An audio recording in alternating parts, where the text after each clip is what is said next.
Hello, everyone. I'm Pamela Coons at the Wellness Radio TV. We hope you are having a fantastic day, wherever you are, whatever you're doing. I'm excited to have in the studio with me Dr. Marsha Morris. Dr. Morris is a psychiatrist and on the faculty at the University of Florida in Gainesville. She has written a book called The Campus Cure. Dr. Morris, thank you very much for being here with us. I'm so glad to be here. Thank you for having me. Absolutely, absolutely. There are so many things that we can talk about with our young people who are in college, young people who are in high school. They are given an opportunity to start growing and expanding and trying different things. First of all, from a parent's perspective, how do we navigate this plethora of things that our children are being exposed to try, especially via social media? How do parents navigate that? That is just, whew. There's a lot out there and a lot they're seeing on the internet that you and I never saw growing up. So I think what we're talking about is healthy habits, harmful habits, and how do we promote the healthy ones as they're exposed to so much. And so one thing I would say is from an early age, we should focus on the healthy habits of exercise, getting enough sleep, and we know a lot of college students don't get enough sleep. And yes. And I wrote the book, The Campus Cure: A Parent's Guide to Mental Health and Wellness for college students, because I talk about ways parents can prevent mental health problems like depression and anxiety in their young adults, but also how to obtain treatment. But today I want to focus on kind of the wellness things we can do to prevent problems or even use if we're feeling depressed or anxious. So the sleep is critical, and lack of sleep is associated with worsening depression and anxiety. And that is, I think the social media ties into the sleep problems, because kids might go into their room with their phones and stay up late texting. And so we have to really set some good boundaries with our kids around social media from an early age so it doesn't overtake their lives and it allows them to get enough sleep. And we look at this constantly. We look at it all the time. And doctor, there is such thing as being addicted to these things, right? Absolutely. I mean, we know that even video games can release dopamine, which is the reward brain chemical. It's almost, it can become addictive. I've seen actually with video games, which they can play on the phones, kids spend hours and not keep up with their work. So a study in college students showed that limiting social media use to half an hour a day reduces depression and loneliness, and it just in general improves mood. So again, we have to but set good limits, good healthy limits about the use of social media.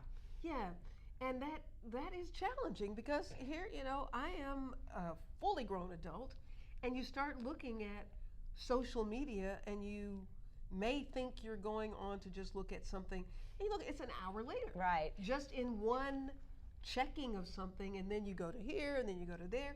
And what I think people don't understand the psychology behind social media. The goal is to get you engaged and keep you engaged as long as possible, because that's how Facebook sells their ads, and any other website. This is how long people stay on my site, and that's revenue for them. Right, and then one problem we see in young adults is this phenomenon of FOMO, fear of missing out, where like they see people doing these fun things on social media or hanging out with friends, and they feel left out or they feel less than the other person. Fear of missing out. So that some people theorize that's why excessive social media use can be associated with more depression, because you're comparing yourself. And I've had students describe this. Oh, someone got this internship that I wanted. I feel really badly.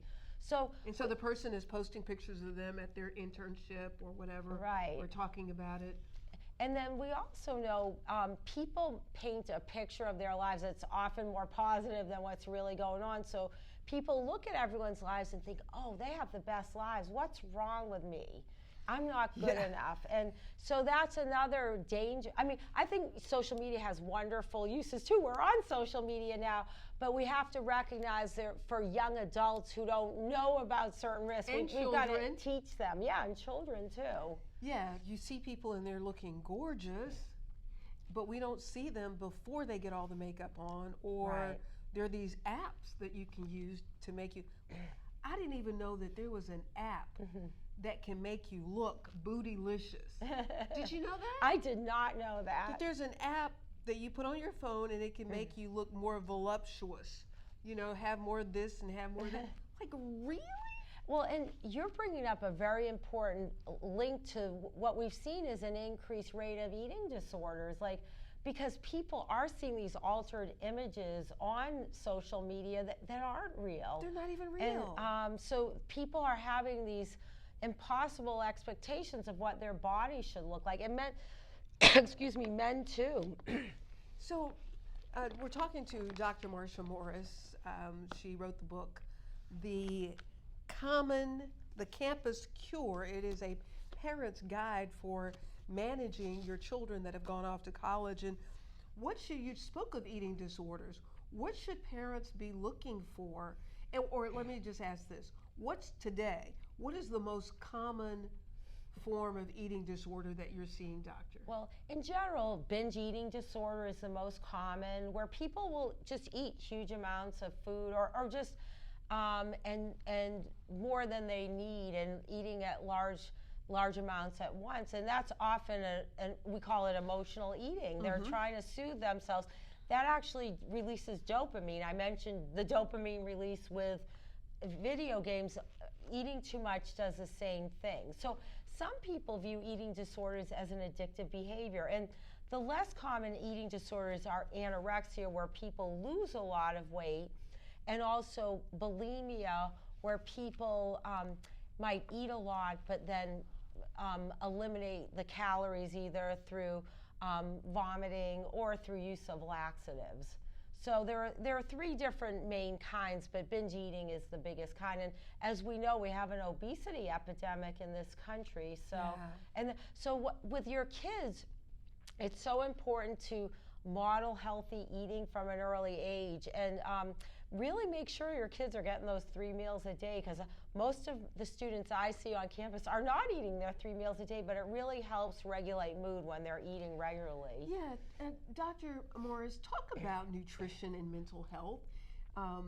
You talk about the students are not getting the 3 meals a day or eat a balanced meal whenever they do eat it, and then they add on top of that energy drinks.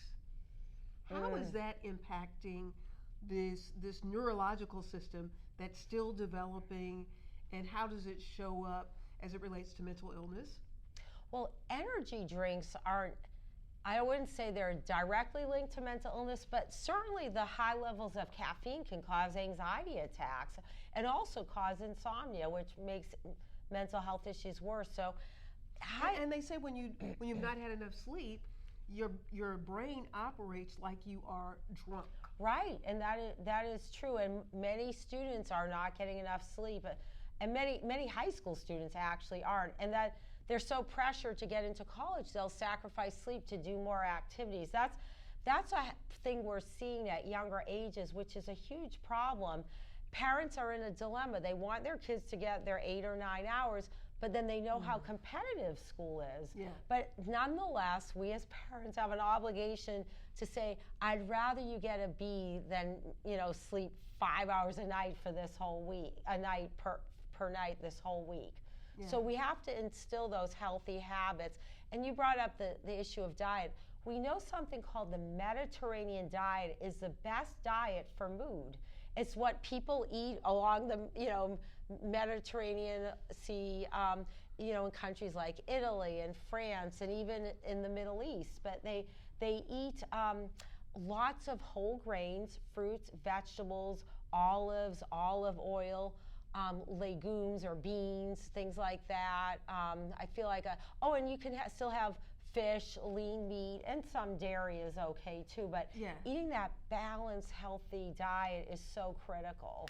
So, what we eat, because this brain sitting and what we eat and what we drink, because the brain is sitting in fluid, so you need to have a good, healthy amount of good water. Absolutely. And anything that you eat that causes inflammation in the body is going to impact the brain. Well, and I'm definitely not an expert in those areas, because there's something called a high inflammatory diet, and a lot of doctors are saying avoid certain foods. So there's a lot of discussion about what is the best diet to follow. And I actually think that for each individual, there might be a different best diet, because our genetics are all different. But it is important for people to work with their primary care providers, their doctors, and make sure they're getting adequate nutrition, because we need certain building blocks to make the neurotransmitters or the brain chemicals that make us feel good. Like we need serotonin, and we need norepinephrine and dopamine, and we need certain foods to make that. The other thing sometimes people don't get enough of is called vitamin B12. So it's important, if someone is experiencing some depression, that the doctor check that level. But nutrition is such a critical component of feeling good. It really is. Yeah, and not just the foods that cause you to feel good because they're comfort foods, but the foods that are can sustainably make you feel better. Not eating to the point you're going like, ugh. Yeah, and it's interesting what's happened in our culture, because I think some studies have shown that portion sizes have increased, and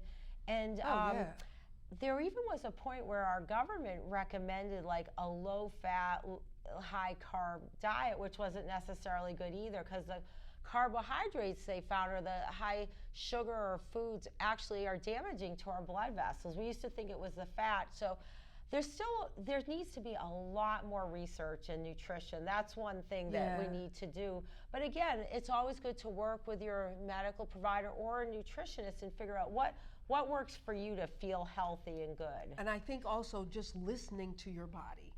If you eat something and you notice that you have a change in mood, or how you, because you can be allergic. There was an article in the New York Times that said insurance claims for food allergies is up 377%. Wow. And so the food allergy may not just be a rash, it may be how you are feeling. People don't even know that they're allergic to certain food dyes, like red, for instance. If you eat something, and there are people who are allergic to the food dye. So something that you have to take under consideration for yourself, parents, as well as what you are purchasing for your families to eat. The reality is the body wasn't designed to process chemicals. Well, and it's interesting, in other countries or other places like in Europe, but also in some Latin countries, they don't have the chemicals that we have in the United States. And that is an issue. Like, I know in Europe they don't have a lot of the dyes that we use in our foods, and we don't always know the harm these things are causing us. Right. But yeah, and I think there is some argument for organic food to avoid some of these chemicals, although unfortunately organic food can be more expensive, but I do believe there are some benefits to that. We're talking to Dr. Marsha Morris, who is a psychiatrist and a professor at the University of Florida. The other thing, other than eating, we have a large percentage of college students. It's like you go to college and nobody's there to tell you not to drink. And that is the biggest problem on campus in terms of drugs and alcohol. Alcohol is the biggest problem. 2/3 of college students had alcohol in the last month in national statistics, and 2/3 of those students binge drank in the last 2 weeks. So at least about half of students are binge drinking, and that's a serious problem. So there's actually I read some studies that actually show parents can do something to prevent the heavy drinking. And these studies suggest that saying abstinence or don't drink doesn't always work. But here's what they recommend. They say, they give factors: approval, accessibility, and monitoring. These are the three factors. Approval means you tell your students, you might say, I really don't want you to drink, but if you do, I don't want you to binge drink. And a binge drink is 4 or more, I hope I'm getting this right, but it's 4 or more, I think it's 3 or more drinks, no, it's 4 or more drinks for a woman. I might be getting this off, I'll have to review, but it's 3 or 4 or more drinks for a woman at a sitting, and I think it's 4 or 5 for a man, but it's drinking a lot in a short period of time, and that's really nothing when you think about somebody being at a frat party. Oh, I know. That 3 or 4 drinks, and they're pouring it themselves. Yeah. I mean, it's a wonder that we don't have more alcohol poisoning related deaths, because parents and young people who are drinking, that is a problem. And then, doctor, there are young people who drink on an empty stomach to get a buzz faster. Well, and that's something, again, part of the approval section. Parents should talk about something called drunkorexia. Drunkorexia. Like, it's like a combination of getting drunk and being anorexic, but you're not really anorexic. You might go all day without eating, and then you can get drunk on 1 or 2 drinks. It's like, the students may see it as saving money. You don't have to spend as much, but in reality, you're harming your body very badly. Wow. And so parents need to say, I don't want you, they could say, there's one suggestion, prefer you don't drink, but if you do, I'd like, limit it to 1 or 2 drinks and be with friends and don't be alone, but really give some boundaries about what is safe. And also talking about the dangers of blacking out and alcohol poisoning. But we want our young people to be safe and healthy. And the other thing I'll mention is monitoring helps. And then what that means is asking your college student, oh, where are you going on a Saturday night? Who are you hanging out with? How long are you going to be there? But kind of asking some nosy questions can actually help a student think twice before they make unfortunate decisions. Right, and they may even hear you in their minds when they're getting ready to. Maybe not. Maybe I'm just wishful thinking as a parent. And then, the last thing, though, is accessibility.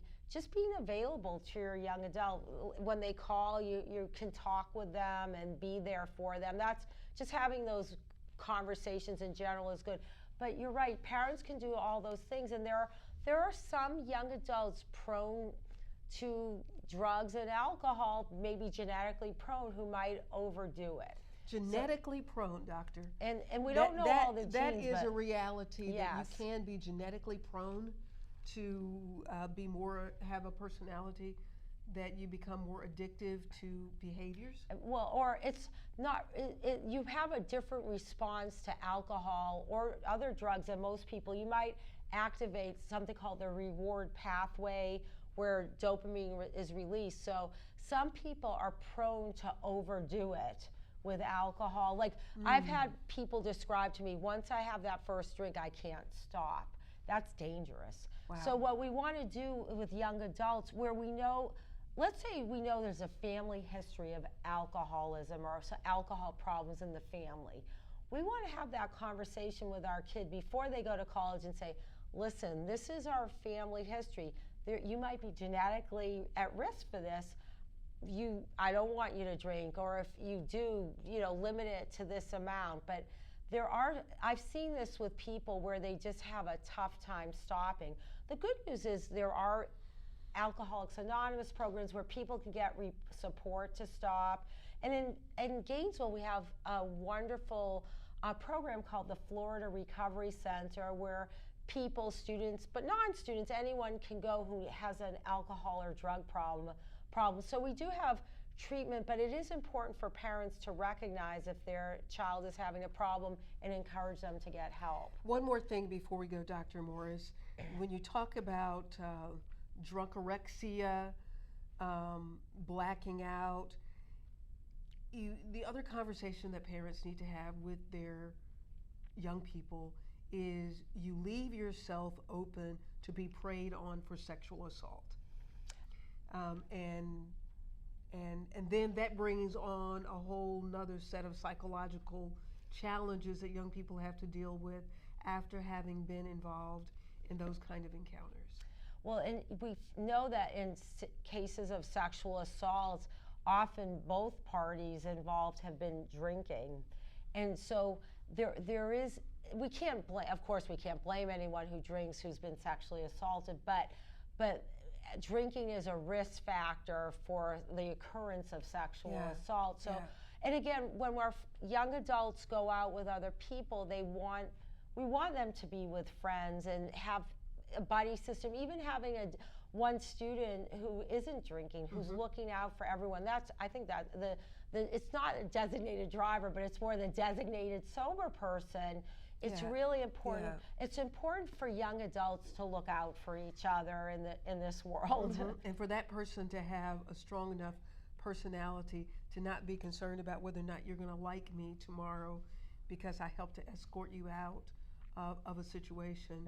Because we really, when those moments and those things happen, you can't get that back.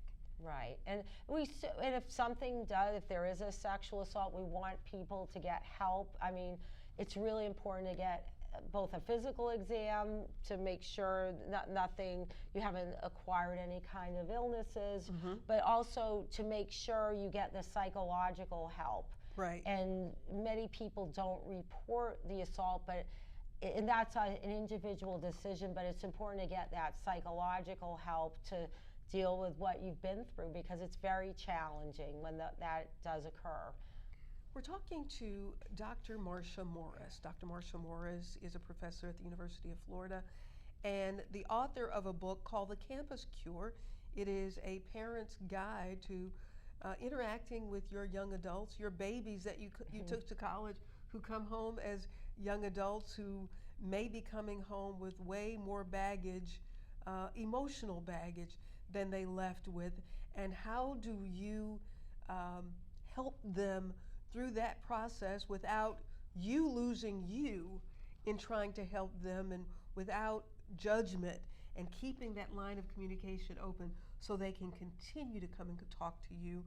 And also, I think parents, for all of us to remember, we were 19 once too. And while we may not have done what they did, raise your hand if you didn't do anything. Right. We've all experimented and done different things, but if we as parents can be there, and just like you said, we listen, we're available, and we take a non-judgmental approach.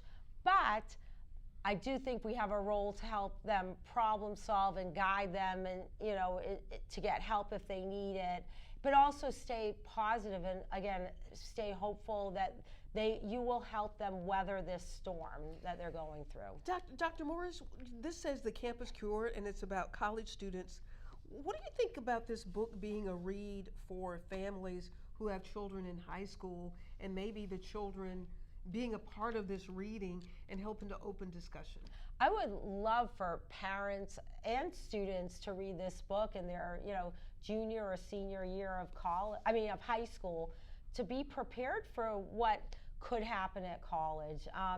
And again, I talk about pressures like loneliness, perfectionism, financial pressures, academic pressures, but I also go very deeply into what is depression, how do we treat it, same with anxiety, same with psychosis. Psychosis is a loss of touch with reality that doesn't happen very often, but when it does, it's very frightening, and it is treatable. But if people know in advance how to recognize it in their friends or in themselves and how get do they help. recognize psychosis?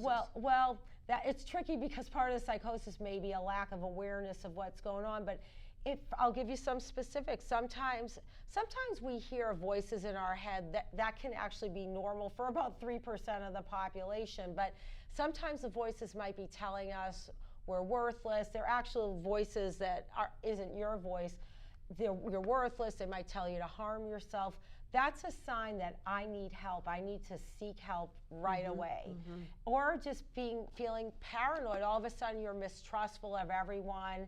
And that's really scary, and saying, I don't know what's going on, why I feel this way. I should speak with someone. Those are some of the symptoms. Or I'm just having trouble thinking. My brain isn't working like it normally does. I just seeking help and not being afraid to talk to someone. Yeah. Dr. Morris's book, The Campus Cure. How do people get your book? It's available on Amazon, and I have a website, so you can Google The Campus Cure on Amazon. I also have a website, Marcia, M-A-R-C-I-A, Morris, M-O-R-R-I-S, M-D.com. You can look through it there, and it's available through Barnes & Noble and where books are sold. This could be a great gift for people in your lives. Grandparents giving it to parents, parents giving it to children, making it a family read. I think it would be great, because sometimes when children hear us as parents talking, they hear blah, blah, blah, blah, blah, blah, blah, blah, blah. But if they're reading it and they're seeing that somebody else is saying something, you may be saying the same thing that parents have been saying, but because you're saying it, they may see and hear it differently. And I start each chapter with a story of a parent and a child going through something. So I try to give things, it's not exactly what happened to a patient, but things I commonly see so people can relate to this. And I think, I've had college students read it too and find it helpful, our friends who have college students. So I hope, again, this is to encourage people to get help and also to give hope. To give hope. The Campus Cure by Dr. Marcia Morris. It is well worth it, because we don't have a big window of time to save our children or to help guide their path. There's so much that can happen between 15 and 25 that can throw people off and they never get back on track. So whatever we can do during those years, we need to try to do it. Wish I had had this book. And I've seen many people go through hard times and through being in the hospital for psychiatric reasons and recover and go on to achieve their goals. It doesn't always have to be in college either, but as long as people keep searching for something meaningful in their lives, a purpose, they'll be okay. And as long as they have social connection and support, they'll be okay. And parents, just step back, take a breath, and don't take it too personal. These young people are going through some things, and it wouldn't matter who the parent was, they would be going through these things. So the survival kit that I've learned is not to take it personal and take it to the Lord in prayer. And I think that can be very helpful as well, having faith and hope.